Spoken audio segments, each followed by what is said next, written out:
श्री गणेशाय नमः। ओम गजाननं भूतगणादिसेवितं कपित्थजम्बूफलचारुभक्षणम् उमासुतं शोकविनाशकारकं नमामि विघ्नेश्वरपादपङ्कजम्। ओम अच्युताय नमः। ओम अनंताय नमः। ओम गोविंदाय नमः। सर्वे गीता प्रेमियों को सादर प्रणाम के साथ जय श्री कृष्ण। ओम श्री परमात्मने नमः। आज का जो श्लोक है अध्याय 2 सांख्य योग श्लोक क्रमांक 16।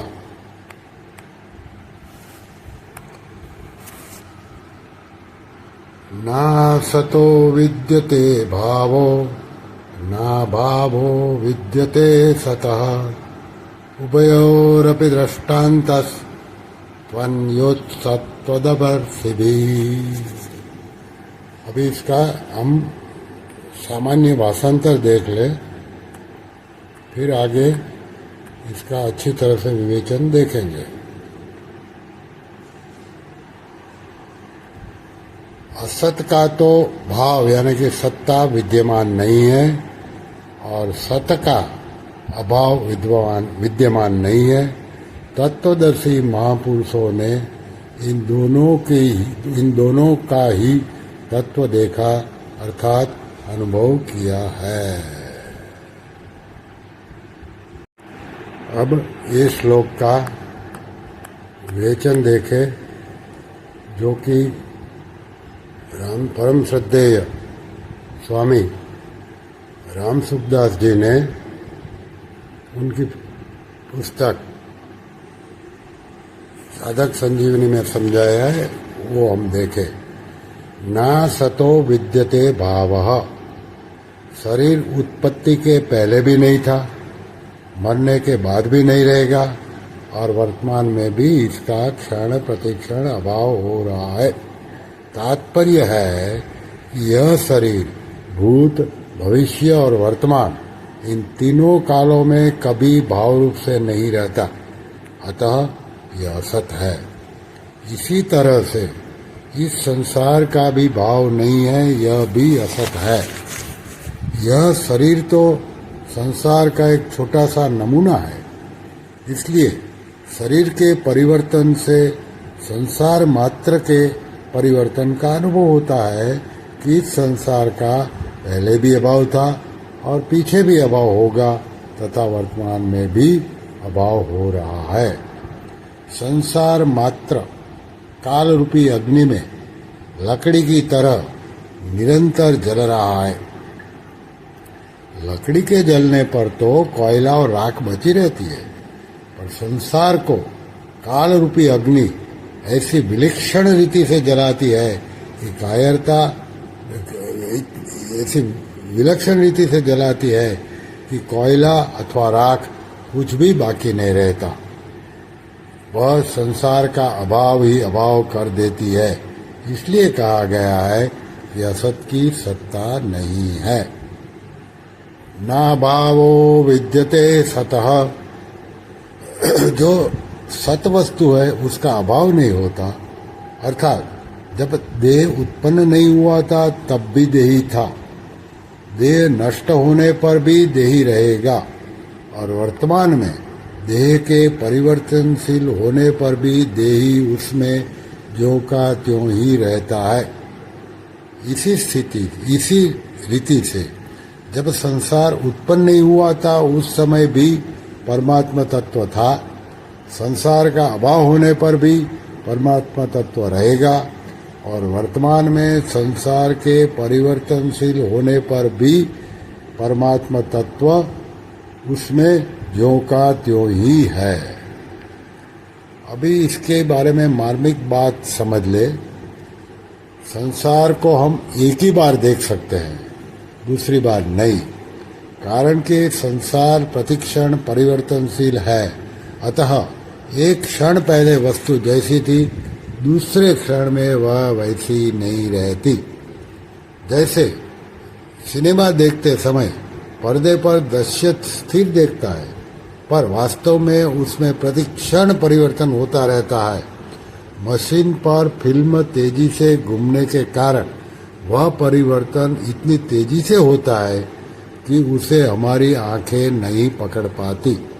इससे भी अधिक मार्मिक बात यह है कि वास्तव में संसार एक बार भी नहीं दिखता, कारण कि शरीर, इंद्रिया, मन, बुद्धि आदि जिन कारणों से इस संसार को देखते हैं, अनुभव करते हैं, वह कारण भी संसार के ही है।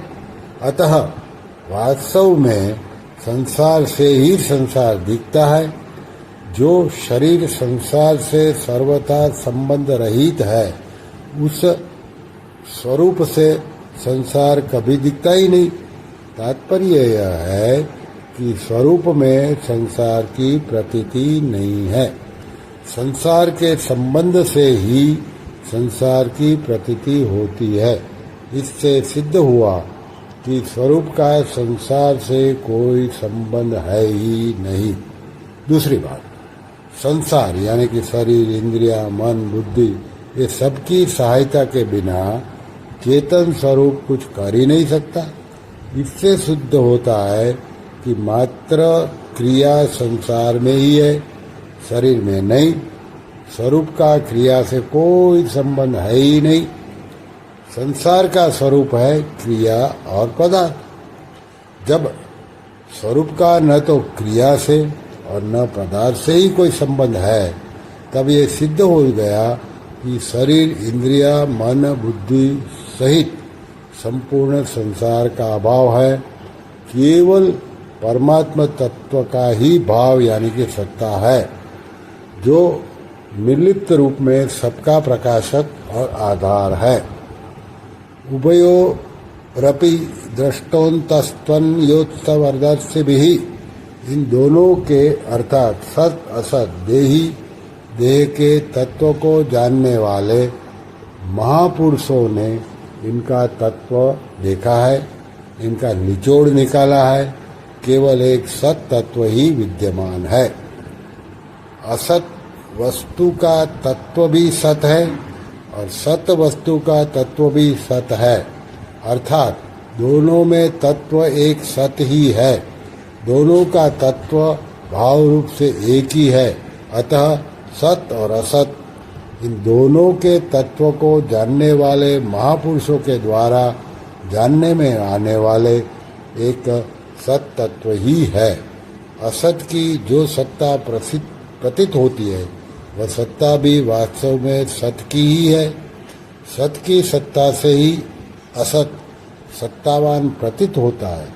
इसी सत को अध्याय 7 के 5वें श्लोक में पराप्रकृति, अध्याय 13 के 1 और 2 श्लोक में क्षेत्रज्ञ, अध्याय 13 के 19 श्लोक में पुरुष, अध्याय 15 के 16 श्लोक में अक्षर कहा गया है तथा असत को अपरा प्रकृति, क्षेत्र प्रकृति और क्षर कहा गया है।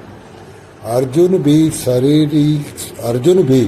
शरीरों को लेकर शोक कर रहे हैं, युद्ध करने से सब मर जाएंगे। इस पर भगवान कहते हैं कि क्या युद्ध न करने से नहीं मरेंगे? असत तो मरेगा ही मरेगा और निरंतर मर ही रहा है, परंतु इसमें जो स्वतः स्वरूप से है उसका कभी अभाव नहीं होगा। इसलिए शोक करना तुम्हारी बेसमझी ही है।